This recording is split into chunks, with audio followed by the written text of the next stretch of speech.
la verdad que como la Defensoría del Pueblo tiene dentro de su rol promover y proteger los derechos humanos y preocupados por las situaciones que vivimos dentro de la comarca, la falta de gobernabilidad, hemos tenido un acercamiento con las autoridades tradicionales y hemos podido coordinar este tipo de eventos, lo hemos llevado a cabo en distintos distritos, gracias a Dios ya lo hemos podido complementar en 8 distritos de la comarca, solo nos falta Santa Catalina, que Dios primero estaremos allá el 14 de octubre en la Junta, el 14 de octubre en el Consejo Comunal, procurando entonces llevar también estos conocimientos y que las autoridades tradicionales y administrativas lleven esta coordinación que se tiene.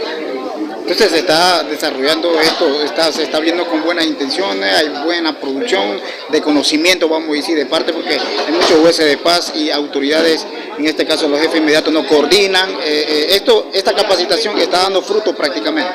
Definitivamente que sí.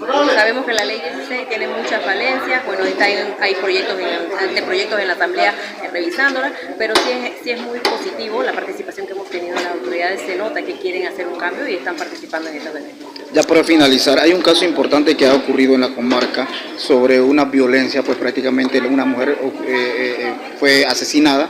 ¿Cómo ve en este caso la Defensoría del Pueblo ese caso?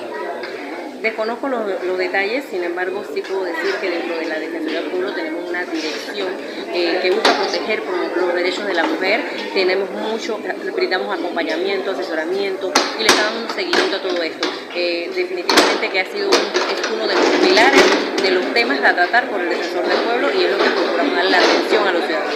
Bueno, un mensaje final a la población joven. Bueno, que procuremos siempre actuar en una debida coordinación, buscando la paz, ocupando los métodos alternos de conflicto que definitivamente hacen un cambio para que se erradique un poco la violencia que vivimos.